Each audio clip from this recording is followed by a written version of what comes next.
L'année 2022 débute par une belle innovation culturelle, celle de la présentation au grand public des livres écrits en langue Gomala, Ewondo, Tupuri, Douala, Bolo et Bassa le 22 février 2022 à l'esplanade du Musée national de Yaoundé. C'est l'occasion de remonter le temps pour plonger les citoyens dans le souvenir des contes racontés en langue maternelle.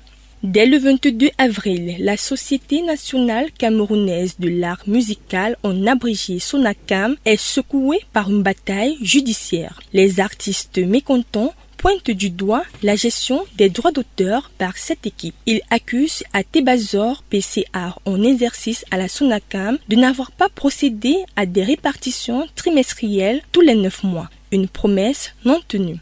Ces derniers évoquent également les violations des textes au niveau de la Sonacam, la disparition des maisons de distribution et de production. Le montant de la cagnotte passe de 112 millions à 130 millions de francs CFA et le nombre de bénéficiaires de 1492 à 1598 par rapport à celui de juin 2021. Retour des objets d'art au Cameroun. Le Premier ministre Joseph Dion-Gounté prescrit le 25 mai 2022 la mise sur pied d'une stratégie nationale en vue du retour au Cameroun des biens culturels emportés illégalement en Occident avant l'indépendance. Rappelons que cette opération a permis aux pays européens qui l'ont organisée de construire les fondations de leur prospérité d'aujourd'hui. Après 120 ans, la statue de Ngosson revient au Cameroun dans le village de Son, dans la région du Nord-Ouest. Emportée par les Allemands lors du protectorat, les autorités allemandes restituent cette statue le 27 juin 2022 aux habitants de Son.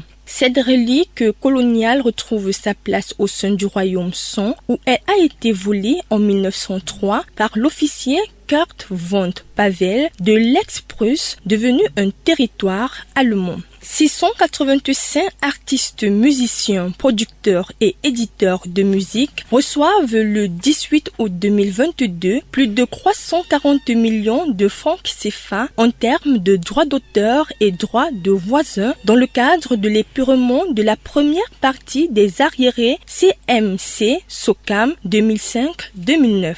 L'épurement des droits relatifs concerne les titulaires de droits dûment affiliés à la CMC et la SOCAM dont les œuvres ont été effectivement exploitées pour la période 2005-2009.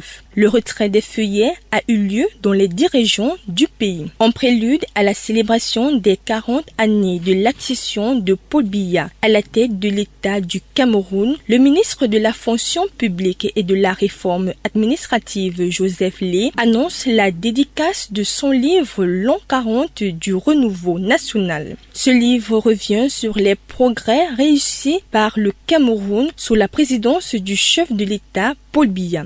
La présentation officielle de l'ouvrage s'est faite le 4 novembre dans la ville de Bertois. Tenue de la 3e édition du Festival international La Semaine des Fous du Livre, le 7 décembre 2022. Un festival qui promeut le livre et la lecture, lancé à Yaoundé. Par ailleurs, la musique camerounaise enregistre le décès de plusieurs artistes musiciens en cette année 2022. D'abord, Maurice Djoumé, décédé le 18 juin à l'âge de 61 ans à Konsamba, dans la région du Littoral. Puis, Kembe Pesok, célèbre compositeur et producteur qui s'éteint à l'âge de 70 ans aux États-Unis des suites d'un concert. Ensuite, l'acteur et chanteur franco-camerounais Joseph Momo s'éteint en France. Ce mois de décembre, la musique camerounaise perd également 3 icônes du Makossa. Après Ekambi Brion, décédé le 12 décembre 2022, Djené Djento s'éteint le 15 décembre à l'âge de 59 ans.